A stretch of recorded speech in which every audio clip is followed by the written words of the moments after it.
Tepuk tangan bagi Tuhan Yesus. Bapak Ibu silakan duduk. Oh sudah duduk ya. Tidak berdiri. Shalom.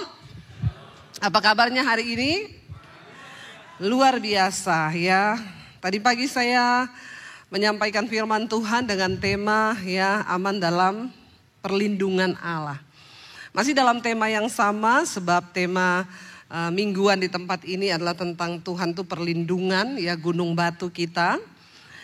Bapak Ibu, tadi pagi saya membahas tentang Daud. Bagaimana Daud itu berkata bahwa Tuhan itu terangku ya, terambil dari Mazmur 27. Dia bilang Tuhan adalah terangku, keselamatanku. Kepada siapa aku harus takut? Ya, Tuhan adalah benteng hidupku. Terhadap siapa aku harus gemetar? Bahkan Daud berkata di ayat yang kedua, ketika penjahat-penjahat menyerang aku untuk memakan dagingku, yakni semua lawanku dan musuhku, mereka sendiri akan tergelincir dan jatuh. Sekalipun tentara berkemah mengepung aku tidak takut ya. Hatiku ya tidak takut, sekalipun timbul peperangan melawan aku, dalam hal itu pun aku ya tetap percaya. Dan tadi pagi kita sudah membahas apakah Daud itu manusia sempurna yang tidak pernah merasa takut? Tentu dia adalah manusia biasa yang pernah merasa takut Bapak Ibu. Siapa manusia yang tidak takut? Tidak ada. Bahkan Yesus ketika ada di dunia ya, sebagai manusia, Yesus juga mengalami rasa takut. Alkitab berkata ketika Yesus ada di Taman Getsemani, dia akan disalib saudara, akan ditangkap. Dia berdoa dengan peluh yang bercampur darah. Dia gemetar karena ketakutan. Mungkin kita berkata dan sebagian orang, bahkan saya dulu ketika saya belum mengerti firman Tuhan, saya berkata kenapa Yesus yang adalah Tuhan takut? Ingat Yesus adalah 100% Allah dan dia 100% manusia. Kenapa Yesus Tuhan harus menjadi manusia? Ya, karena memang manusia ini membutuhkan teladan, membutuhkan contoh, membutuhkan figur. Tetapi di dalam kemanusiaan Yesus ketika dia ada di dunia, dia bisa marah, dia bisa kecewa, dia bisa menangis, dia bisa takut. Bahkan ketika dia ketakutan mengalami depresi berat waktu dia akan disalib, dia berkeringat campur darah. Mungkin kita bertanya, loh Yesus sendiri kok bisa takut? Bisa Bapak Ibu, karena Alkitab dengan jelas berkata, Yesus ketika dia turun menjadi manusia, dia mengosongkan dirinya, mengambil rupa sebagai seorang manusia, dan di dalam keilahiannya dikatakan dia tidak mempertahankan kesetaraannya dengan Allah itu sebagai milik yang harus dipertahankan. Sebaliknya mengosongkan diri. Jadi kalau kita berkata siapa manusia di dunia ini yang tidak takut, bahkan Yesus pun pernah mengalami takut. Tetapi dalam semuanya itu Yesus terbukti tidak berbuat dosa. Saya mau tanya Bapak Ibu, takut itu dosa atau tidak? Yang bilang dosa angkat tangan. Yang bilang tidak angkat tangan. Yang bingung angkat kaki. Karena banyak yang bingung saya lihat ya.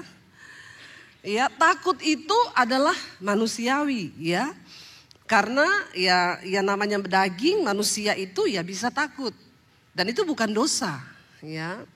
Tetapi takut itu akan menjadi dosa ketika dia mengikat kita sehingga kita dibelenggu oleh ketakutan. Takut itu perasaan yang sangat manusiawi.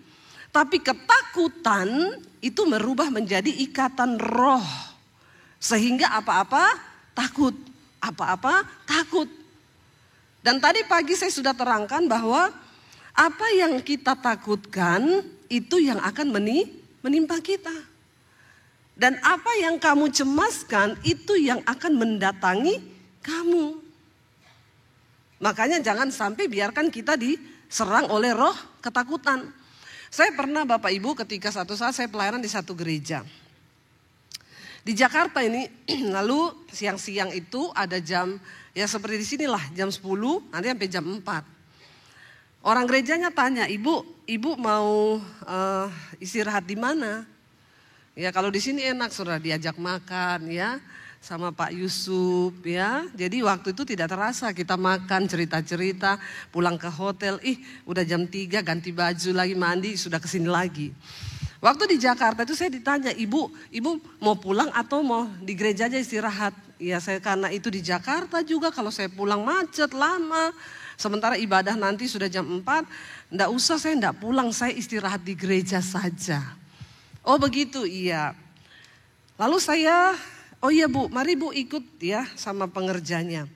Saya antar ibu di pastori, dia bilang. Ya bayangan saya pastori di gereja itu ya layaknya pastori lah ya. Ada makanan, ada roti ya. Kan harusnya begitu toh. Ya enggak Bapak Ibu? Ya hamba Tuhan loh, ini hamba Tuhan loh. Kecuali itu gereja miskin yang memang gak ada apa-apanya toh. Saya diantar. Jadi gereja itu saudara di sampingnya ada sekolah. Gedung sekolah SMP, SD, SMA. Nah saudara bisa bayangkan kalau hari Minggu gedung sekolah itu rame atau sepi? Sepi dedek. Orang Jawa bilang kan sepi dedek, itu berarti sepi pipi. Saya di bawah, dalam hati saya ini pastorinya di mana ya? Kok lewati sekolah begini ya? Saya ikuti aja, ikuti. Sampailah saya di satu ya kayak rumah gitu di belakang sekolah, rumah kecil, dibukain pintunya. Cii. Ibu silakan masuk istirahat di sini ya Bu. Oh iya terima kasih, saya sendiri, iya ibu sendiri gak apa-apa kan biar bisa istirahat. Iya, pintunya ditutup, ceretak. Saya masuk gak ada orang satupun. Saya masuk, saya lihat ini rumah, ini bangunan kayak gak pernah dipakai. Baunya apek, bau debu saudara. Tidak terurus, benar-benar bangunan tua cuma ada sofa satu. Lalu waktu saya masuk ke ruangan yang ada sofa itu, niat saya mau istirahat di sofa itu. Sebelum saya ke sofa itu, di situ ada tangga naik ke atas. Ada bangunan, ada ruangan di atas. Tapi gelap gulita, gak ada kelihatan apa-apa bangunan di atas itu. Lalu ketakutan mulai datang. Pendeta juga manusia. Tiba-tiba, ya saya tahu lah itu setan yang bisikin saya. Hati-hati loh kamu, ini tempatnya horor. Lalu bulu kuduk saya berdiri. Saya tuh penasaran di atas itu apa ya. Gelap. Jadi kayak lihat di belakang situ itu loh, gelap bener gak ada apa-apa. Terus saya karena merinding, ya saya biarkan lagi ketakutan itu menguasai saya. Ya dia mendatangi saya saudara. Saya telepon suami saya. Iya aku nih ditaruh di pastori loh. Suami saya bilang terus ada ruangan di atas tangga situ gelap gulita. Tapi aku merinding loh, aku ini bukan tipe penakut, suami saya tahu saya tuh gak pernah takut setan. Tapi kali ini kok saya takut ya. Suami saya bilang gini, coba foto itu, ruangan di atas. Bentar.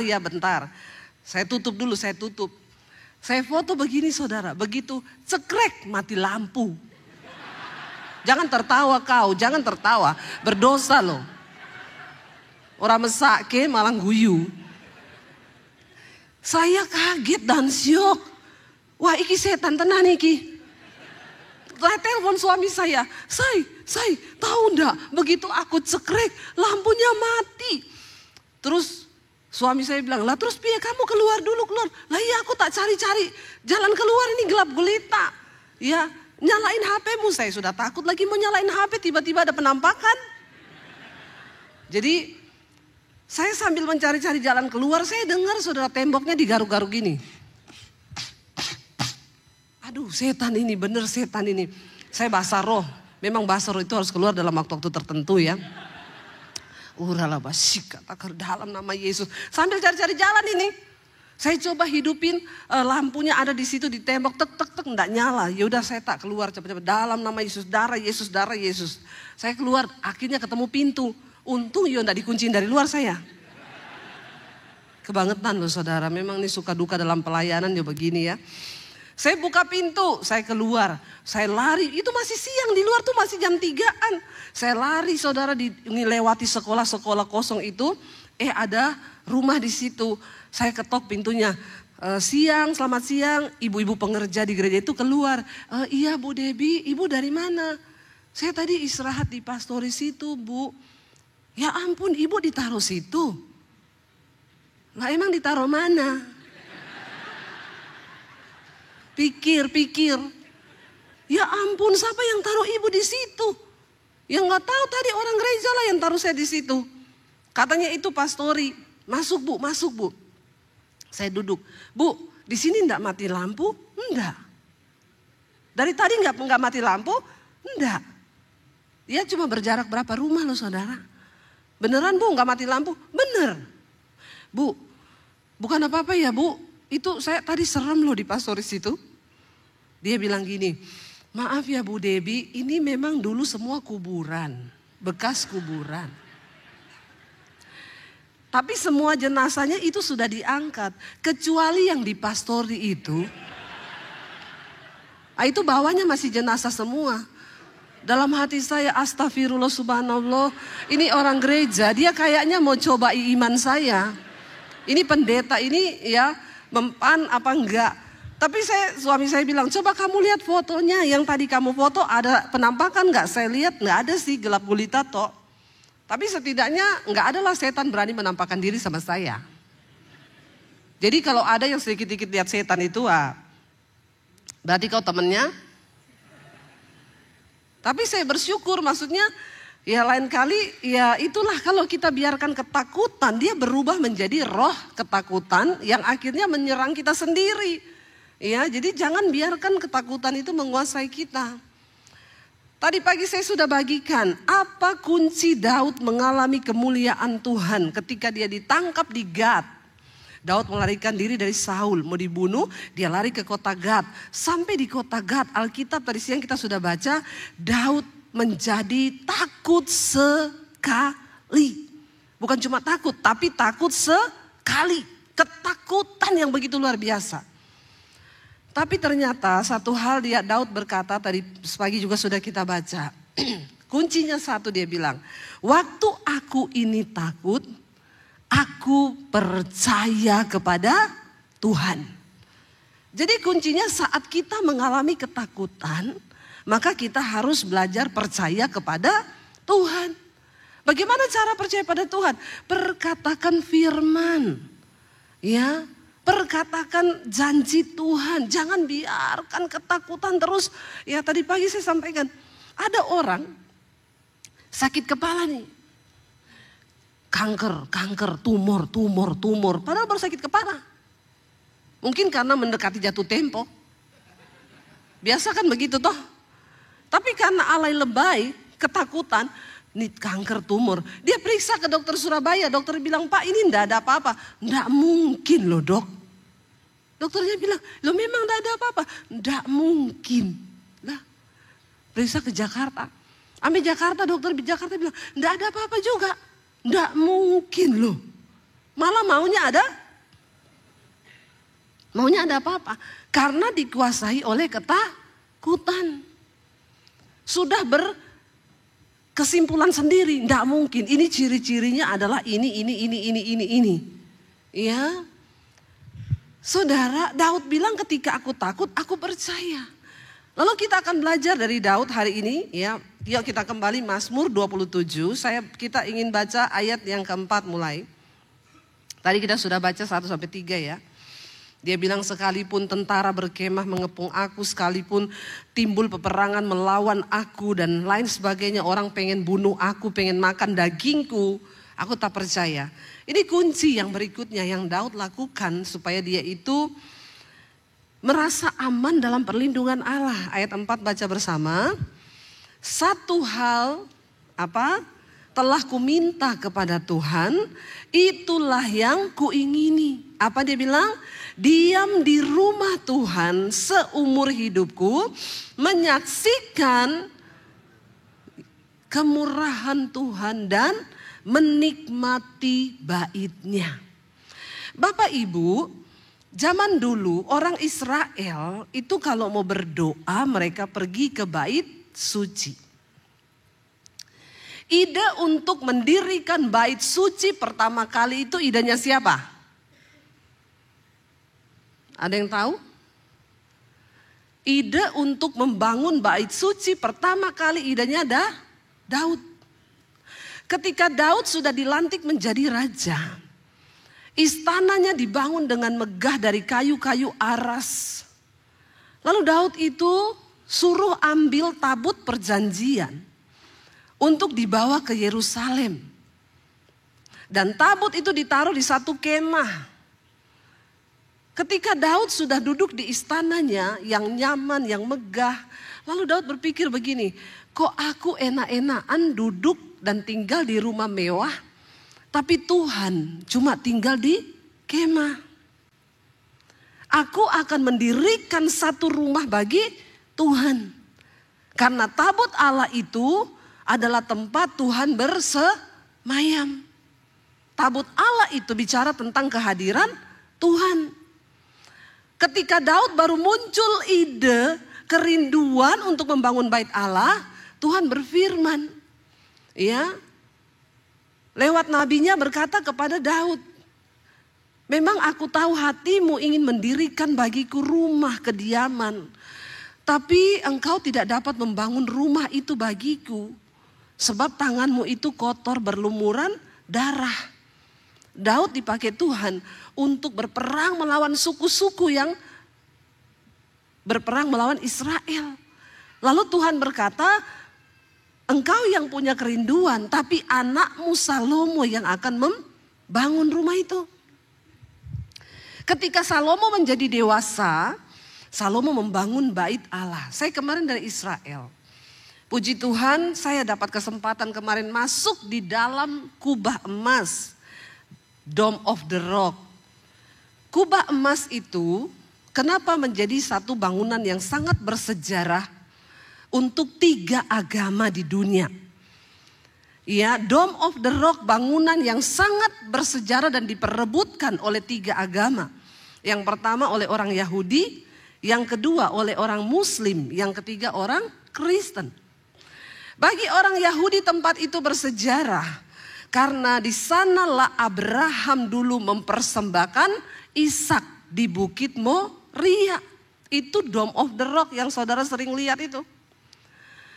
Bagi orang Muslim itu dianggap sangat bersejarah karena mereka percaya Nabi Muhammad naik ke surga dari tempat itu. Bagi orang Kristen itu dulu cikal bakal awalnya dibangun bait suci pada zaman perjanjian lama oleh Salomo.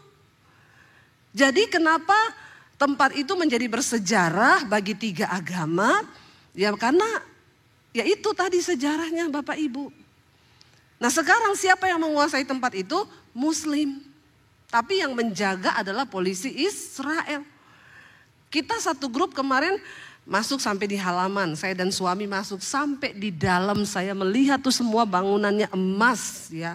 Kayu-kayunya di ini tuh emas semua Pak. Ya, emas semuanya emas. Orang Yahudi tidak boleh berdoa di situ. Ya, kalau orang Yahudi masuk, satu orang Yahudi dijaga 4 polisi. Dan mereka tidak boleh berdiri sampai di pelatarannya pun nggak boleh. Kita orang Indonesia kemarin foto-foto di depan gedung. Saya masuk sampai ke dalam gedung dengan suami. Ya, kita masuk ke sana tidak boleh ada pakai salib, bintang Daud, semua atribut-atribut yang bertentangan dengan Muslim itu dilarang. Lalu kami masuk di sana dan melihat. Bapak Ibu, kenapa Yesus disalibkan? Pada waktu Yesus ditangkap oleh Imam Kayafas dan dibawa di rumahnya Imam Kayafas untuk diadili. Pada waktu itu mereka bingung. Ini mau dihukum salib, mau dihukum mati, ini kesalahannya Yesus ini apa? Tidak ditemukan kesalahan yang fatal untuk menyalibkan Yesus. Tapi 2 orang saksi dusta dibayar oleh Mahkamah Agama. Mereka berhasil membuat yakin semua orang Yahudi untuk menyalibkan Yesus. Kenapa? Karena 2 saksi dusta itu yang pertama maju dia bilang, ini orang menghujat Allah. Yang kedua berkata, iya dia sudah menghujat Allah.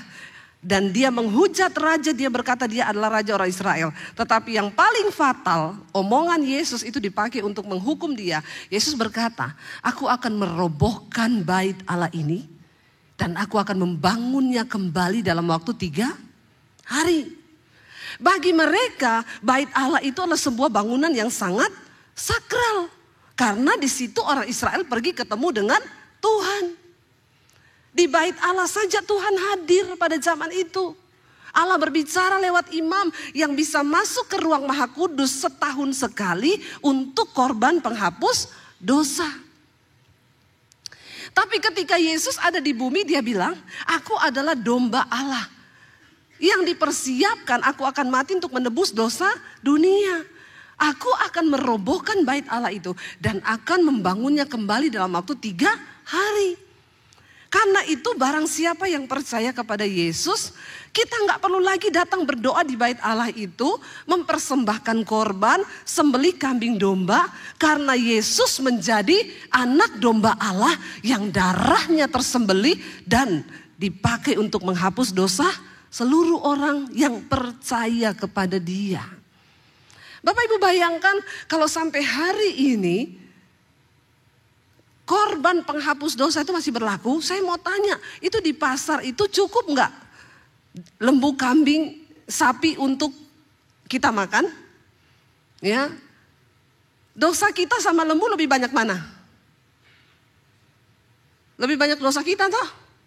Lah bayangkan kalau kita itu untuk menghapus dosa harus bawa kambing, domba, lembu, sapi. Nggak ada tutup bono itu nanti. Karena daging sapinya nggak cukup. Dosa manusia lebih banyak.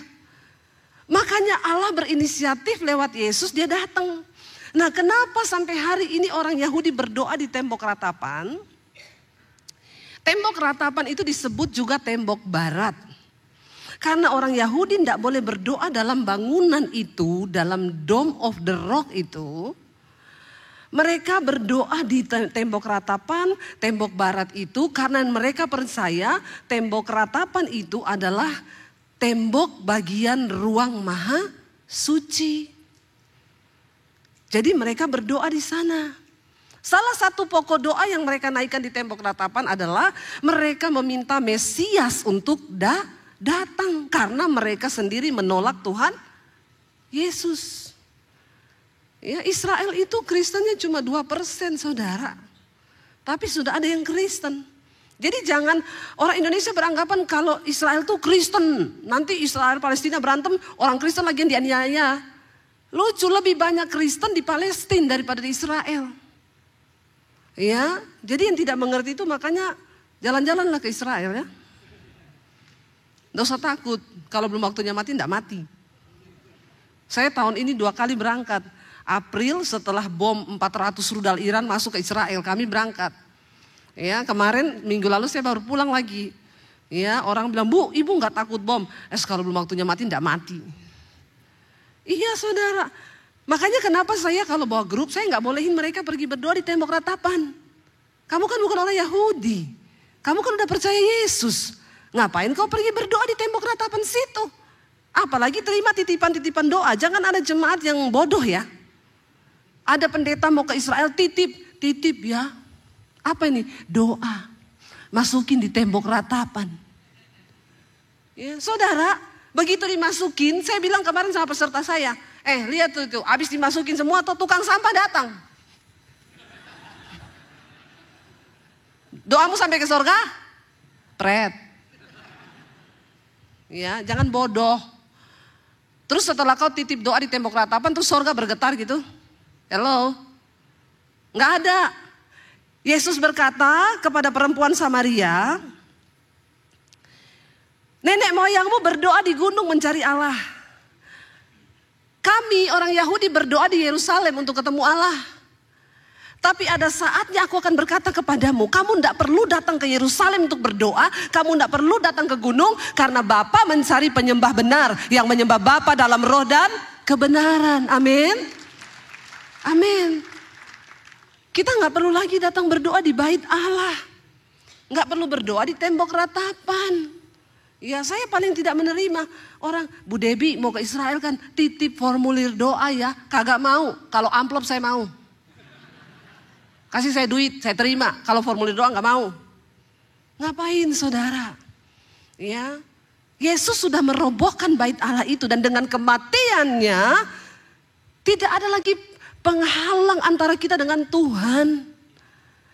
Pada zaman itu Daud bilang, satu hal ku minta kepada Tuhan dan ini yang ku ingini, diam di rumah Tuhan seumur hidupku, menyaksikan kemurahannya dan menikmati bait-Nya.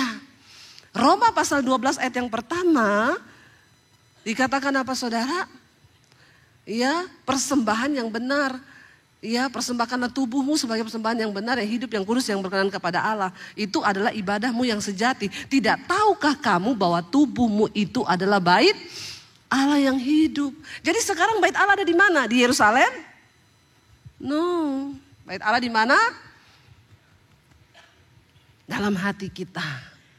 Kalau kita mau melihat pembelaan Tuhan dalam hidup kita Bapak Ibu, jadikan dirimu, tubuhmu sebagai bait Allah yang hidup. Di mana Tuhan berdiam. Bait Allah itu kudus dan bait Allah itu adalah kamu, kata firman Tuhan. Yesus berkata bait Allah itu kudus dan bait Allah itu adalah kamu. Sebab Bapa mencari penyembah benar yang menyembah Bapa dalam roh dan kebenaran.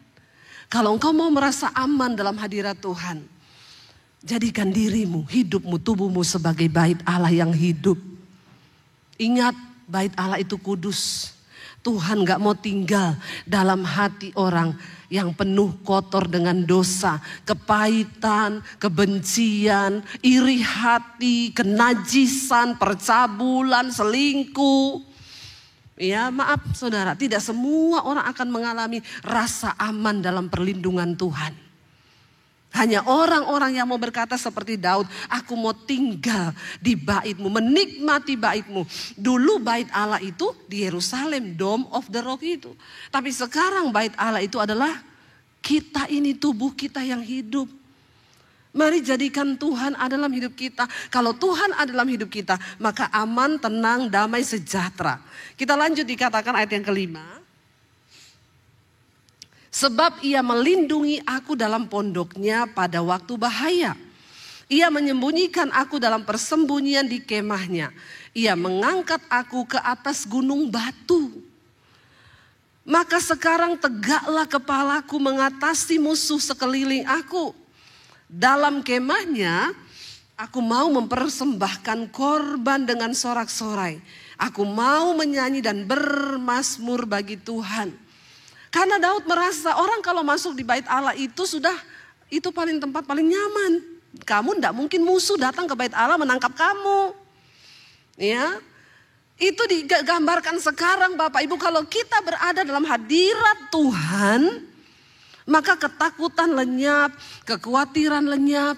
Saya itu loh kalau di pesawat ada badai saudara, cuaca buruk, kadang tiba-tiba takut. Aduh, kalau jatuh ya. Tapi langsung saya ingat, saya langsung nyanyi.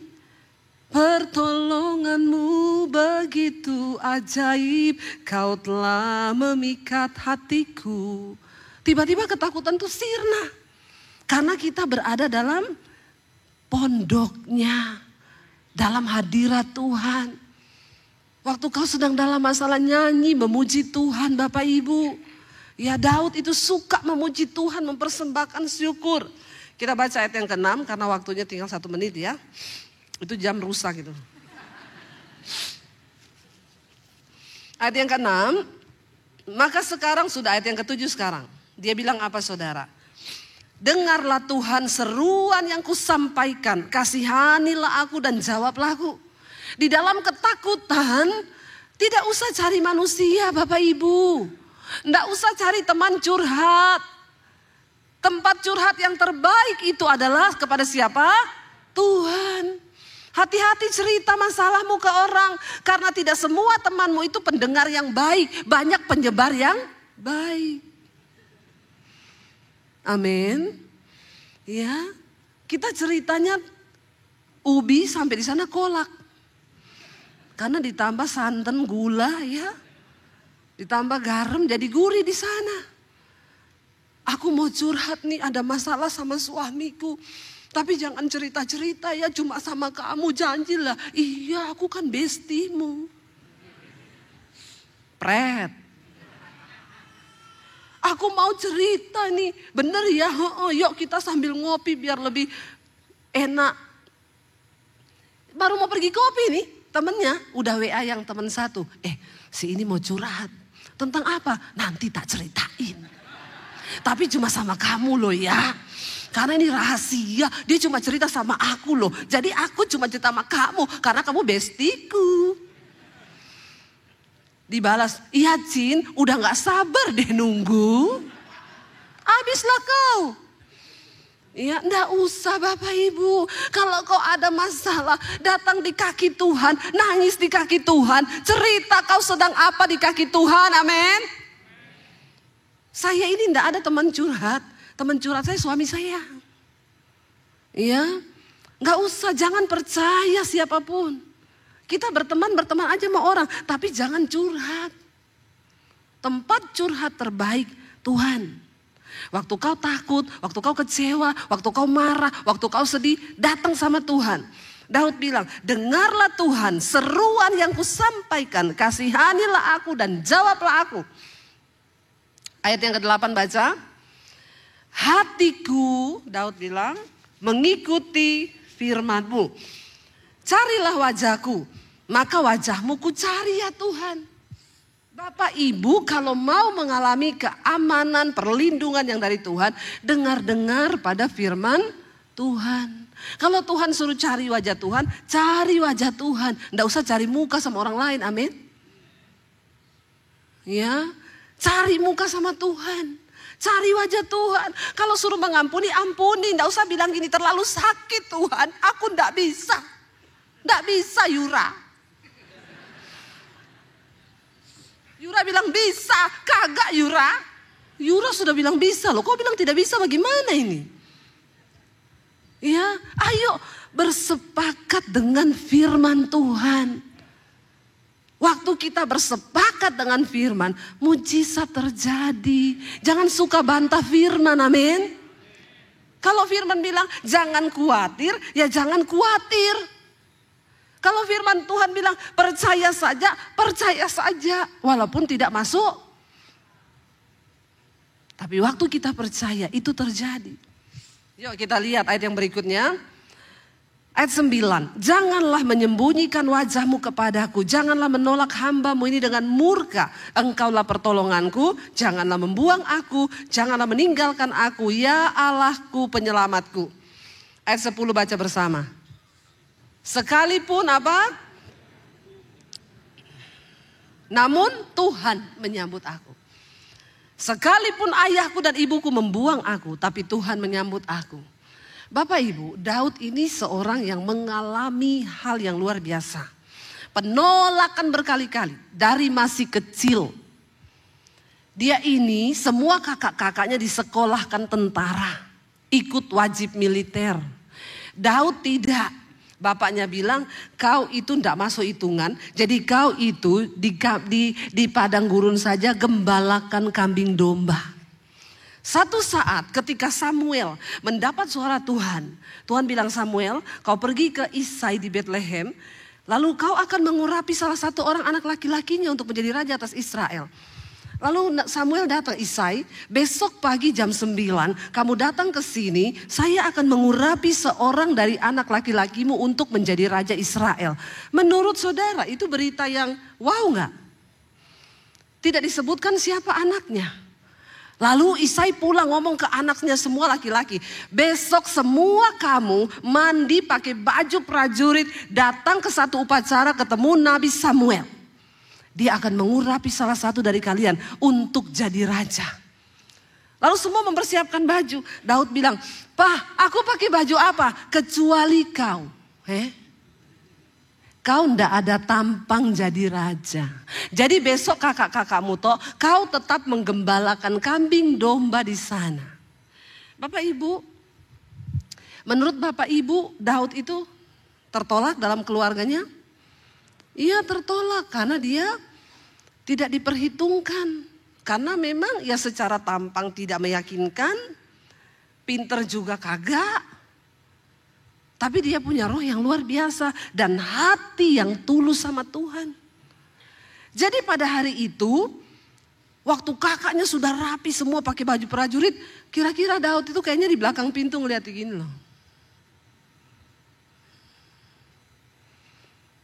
Kak, ganteng banget ya. Emang kayak lu. Saya mau tanya, kalau saudara begitu kepahitan enggak? Bapak kepahitan enggak, Pak? Jangan merasa menjadi orang yang paling menderita. Penderitaanmu itu belum seberapa. Amin. Tapi kita ini kadang alay lebay. Merasa paling menderita. Apalagi anak-anak Gen Z sekarang. Anak Gen Z kalau digituin, wah sudah saudara lompat dari apartemen itu. Maaf ya, kamu itu anak-anak Gen Z cari Tuhan ya, saya mau bilang ya. Anak-anak Gen Z itu sekarang, ya kalau cerita sama teman-temannya gini, ini cerita anak saya nih temannya. Gua mau curhat nih, kenapa? Gua nih stres, depresi, gak bisa tidur. Lu udah ke psikolog? Udah. Kata psikolog gua stadium 3. Terus? Lu masih kalah dong sama gua dong stadium 4. Bangga loh, mereka itu menceritakan stresnya itu bangga. Tapi lu gak merasa ya, gua tuh di keluarga paling disia-sia. Aduh lu baru gitu, gua ini loh gua. Saya lama-lama kayak gini, gua telan juga loh. Anak-anak Jakarta itu saudara. Persoalannya itu belum seberat Daud loh. Belum ada apa-apanya. Daud itu pergi ketika kakaknya semua sudah pakai baju rapi mau ketemu nabi yang akan mengurapi mereka menjadi raja. Ganteng semua pergi untuk dalam satu acara. Daud pakai celana pendek, pakai caping, menggembalakan kambing domba di padang.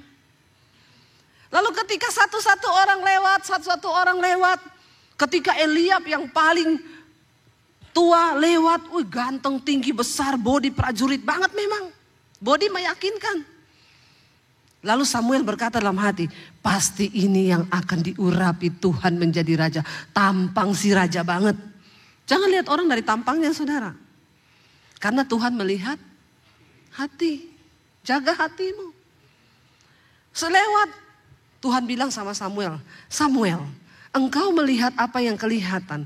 Tapi aku Tuhan melihat hati. Aku sudah menolak Eliab itu. Lewat satu Tuhan bilang bukan. Lewat satu bukan. Sampai semua lewat. Samuel bingung. Loh sudah habis. Lalu Isai dipanggil. Sini Say.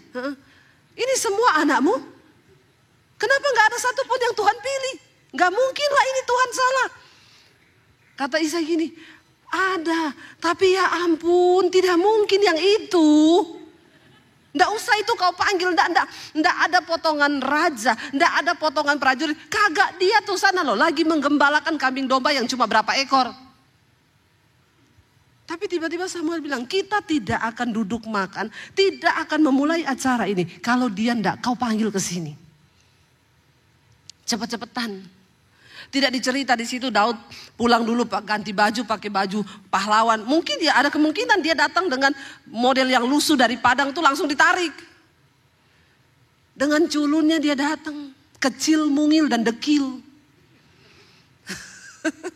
Ya, kotor saudara. Daud datang. Ketika Samuel melihat Daud, Tuhan bilang, bangkit berdiri, ambil tabung minyakmu. Urapi dia menjadi raja sebab aku sudah memilih dia. Dia orang yang berkenan di hatiku. Amin. Kalau kau sedang menghadapi masalah, tidak usah merasa masalahmu itu yang paling berat. Amin Bapak Ibu. Kalau kau sudah merasa paling berat, sekali-sekali kau turun ke jalanan sana. Layani tuh anak-anak jalanan yang gak makan. Baru kau bisa lihat hidupmu, baru kau bilang, oh iya ya masih ada yang lebih buruk ya dari saya. Sekali-sekali kau ikut pelayanan ke rumah sakit jiwa. Supaya kau rasa kau paling sehat. Saya bilang sama anak saya, teman-temanmu yang rasa sakit jiwa itu, ayo ikut sekali-sekali kita ajak pelayanan ke rumah sakit jiwa. Saya pernah pelayanan ke rumah sakit jiwa Bapak Ibu. Saya mendekati satu bapak-bapak yang sedang sakit jiwa. Pak, saya mau berdoa ya buat Bapak. Percaya Tuhan Yesus menyembuhkan. Saya ini Yohanes Pembaptis loh. Mampus nggak saudara? Saya baru mau doakan dia sudah bilang dia Yohanes Pembaptis. Terus saya bilang, oh iya, nanti tapi Tuhan Yesus menyembuhkan ya. Iya, saya temannya Yesus, Yohanes Pembaptis. Tapi saya ya udah saya nggak peduli aja lah ya. Dia cerita saya dengerin dulu. Terus dia bilang gini, shh. Saya pikir dia mau ajak saya berdoa, kenapa? Shh. Ada helikopter 2 parkir di atas kepala saya. Bapak Ibu bisa bayangkan. Kita dengar 1 helikopter saja sakit enggak kepala kita? Coba dengar toh, ini parkir di kepalanya dia 2 helikopter. Dalam hati saya makanya dia masuk rumah sakit jiwa. Karena 2 helikopter parkir di kepala. Nah orang-orang yang merasa stres ini tak ajak sini, ayo pelayanan. Supaya kau rasa bagaimana 2 helikopter parkir di kepalamu. Baru kau bisa bilang begini, aku masih lebih waras ternyata ya. Bahwa kau tidak seberapa dengan dia.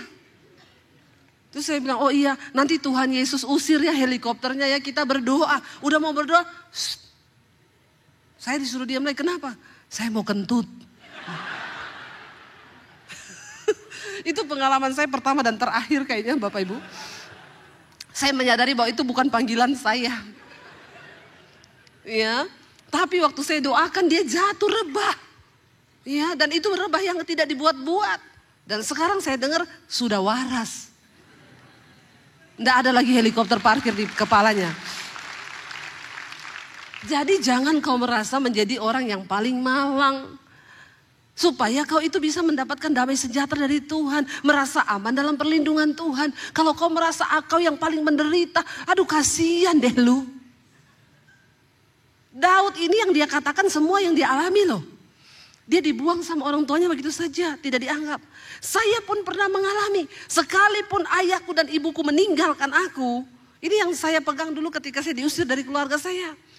Banyak ketakutan dalam benak saya, nanti saya hidup bagaimana, saya makan apa. Kalau saya tinggalkan rumah, saya tidak ada uang 1 sen pun. Ijazah saya ditahan, masa depan saya mau bagaimana. Saya dapat ayat ini saudara, saya bilang yes Tuhan, sekalipun ayahku dan ibuku membuang aku, tapi Tuhan menyambut aku. Dan itu cukup, sebab Tuhan adalah galanya. Dan itu terjadi hari ini, apakah saya mati lapar? Ya, malah makin gendut. Bapak Ibu, ayo kita taruh iman kita, jangan merasa yang paling menderita. Bilang kanan kirimu, gak usah alay lu. Merasa paling menderita, gitu. Bertobat. Ya, jangan Bapak Ibu. Belajar dari tokoh-tokoh di Alkitab, belajar. Dia bilang begini, tunjukkanlah jalanmu kepadaku ya Tuhan, dan tuntunlah aku di jalan yang rata, oleh sebab seteruku. Berlutut sama Tuhan, minta Tuhan tuntun kita di jalannya Tuhan. Jangan bikin jalan sendiri supaya aman hidupmu. Tuhan udah kasih kita jalan. Tapi kalau kau memang mau kerja di Bina Marga, tukang bikin jalan silakan. Kau bikinlah itu jalanmu sendiri. Kau tanggung biayanya sendiri. Harga yang kau bayar akan sangat mahal. Beda ketika engkau berjalan di jalan yang sudah Tuhan siapkan. Supaya aman langkahmu. Anak muda jangan kau bikin jalan sendiri. Ya, Bu, saya itu bingung, Bu. Saya yang sana takut Tuhan tapi miskin, Bu. Yang ini kaya tapi tidak takut Tuhan, Bu. Karena kan begini ya, Bu. Ya saya sih lebih memilih yang punya uang walaupun tidak punya cinta. Karena kalau nggak ada uang, Bu, biar cinta besar akan pudar cinta kalau tidak ada duit. Tapi kalau ini nggak ada cinta, kalau ada uang nanti cinta perlahan tumbuh. Saya sih lebih pilih ini ya Bu, mending saya menangis di atas Mercy daripada nangis di atas beca. Saya bilang kalau kau pilih dengan pilihanmu yang kaya, kau nangis di atas Mercy. Kalau kau pilih Tuhan, kau tertawa di atas Mercy. Amin. Atau tertawa di atas beca. Amin. Kan yang penting tertawa tuh. Iya enggak? Biar naik beca kalau tertawa mau enggak? Iya. Lebih baik gaji 30 juta dengan ucapan syukur daripada 3 juta dengan sungut-sungut. Ya enggak? Benar enggak saudara? Ya cuma 3 juta bersungut-sungut lagi. Ini yang 30 juta aja bersyukur. Saya mau bikin bingung saudara memang. Ya, ikut Tuhan. Karena jalan Tuhan itu yang paling sempurna. Daud bilang, Tuhan tunjukkanlah jalanmu kepadaku, bahwa aku berjalan di jalan yang rata. Jangan kau mau di jalan yang berlubang-lubang. Jalan Tuhan itu rata. Lalu dia bilang di sana apa? Janganlah menyerahkan aku kepada nafsu lawanku, sebab telah bangkit menyerang aku saksi-saksi dusta dan orang-orang yang bernafaskan kelaliman. Sesungguhnya aku percaya akan melihat kebaikan Tuhan di negeri orang-orang yang hidup. Karena waktu itu dia sudah terancam mau dibunuh. Kenapa dia bilang akan melihat Tuhan di negeri orang hidup? Dia percaya dia tidak akan mati. Yang terakhir ayat 14. 1, 2, 3. Nantikanlah Tuhan, kuatkanlah dan teguhkanlah hatimu. Ya, nantikanlah Tuhan. Saya undang para imam musik, Bapak Ibu. Bagaimana supaya kita diam dalam lindungan Tuhan dengan aman? Ayo, nantikanlah Tuhan. Orang yang menantikan Tuhan tidak akan pernah dikecewakan. Kalau kau nantikan saudaramu, kau nantikan pertolongan dari sesamamu, terkutuklah engkau. Karena engkau mengandalkan manusia. Tapi kalau yang kau nantikan Tuhan, maka engkau akan melihat pertolongan yang dari Tuhan. Saya bicara di mimbar ini karena saya sudah mengalami semua itu. Ini loh saya. Orang yang dibuang, lulus SMA diusir dari keluarga karena Yesus. Saya tidak punya apa-apa, bahkan ijazah saya ditahan. Tapi saya bilang, saya mau lihat kau ikut Yesus. Yesus kasih makan, kau pakai apa? Tapi hari ini saya mau bersaksi sama saudara. Saya bukan cuma dikasih makan kenyang sama Tuhan. Hari ini hidupku menjadi berkat, memberi makan banyak orang. Itu Tuhan yang kita sembah. Itu Allah yang hidup, Allah yang kau sembah sama dengan Allah yang saya sembah. Bangkit berdiri bersama hari ini di hadapan Tuhan. Katakan pujian ini, kami tidak takut. Ku tidak takut. Karena apa saudara? Kau besertaku. Bilang pada Tuhan, ku tidak bimbang, sebab Engkau Allah kami. Engkau yang meneguhkan kami Tuhan. Engkau meneguhkanku, bahkan Engkau yang menolong kami. Amin. Kau batu karang kami Tuhan.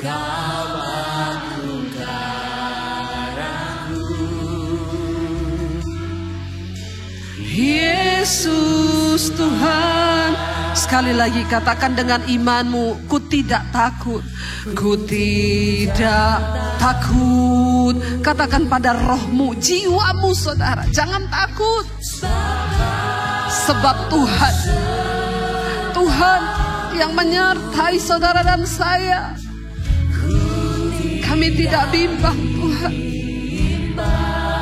Sebab Engkau Allahku.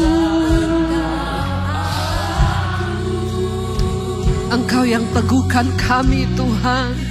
Engkau meneguhkanku. Amin Yesus. Bahkan Engkau menolong. Engkau batu karangku.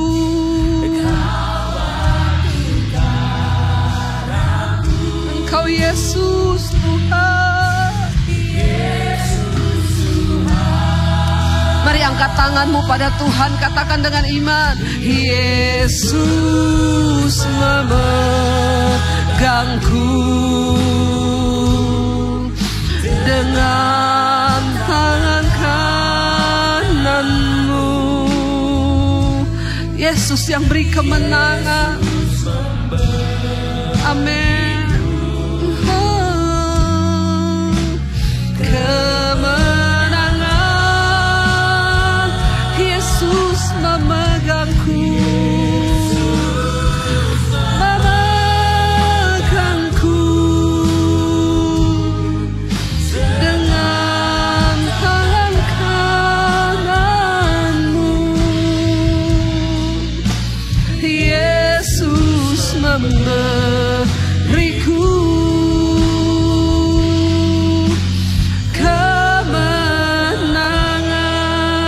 bayar musik, mari kita tutup mata dalam hadirat Tuhan.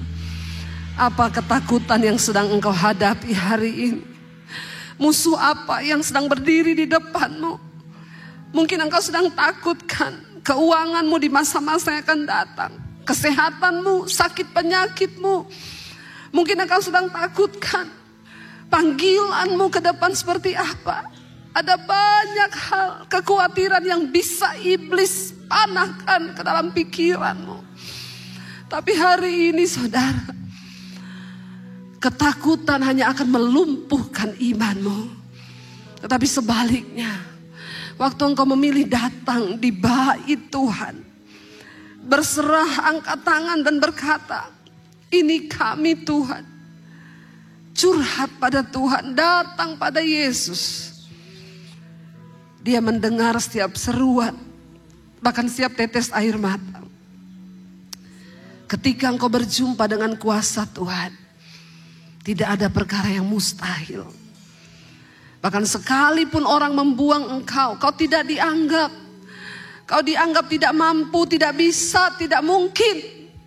Bersama Tuhan, bersama Tuhan, kita orang-orang yang lemah akan dipakai untuk mempermalukan orang-orang yang merasa dirinya berhikmat. Datang pada Yesus hari ini, Bapak Ibu. Hanya Yesus yang sanggup memberi engkau kemenangan. Ini waktunya untuk engkau mulai masuk dalam dimensinya Tuhan. Dalam terobosan demi terobosan, sebab Tuhan akan menyatakan perbedaan antara orang-orang yang sungguh-sungguh berharap pada Tuhan dengan yang tidak. Tinggalkan segala egomu, tinggalkan rasa kekuatanmu sendiri. Mulai datang pada Tuhan dan katakan, aku tidak mampu tanpa Engkau Tuhan. Kami butuh Engkau Tuhan, yang memberikan kami kemenangan dalam hidup kami. Angkat tanganmu saudara, katakan, Yesus memegangku.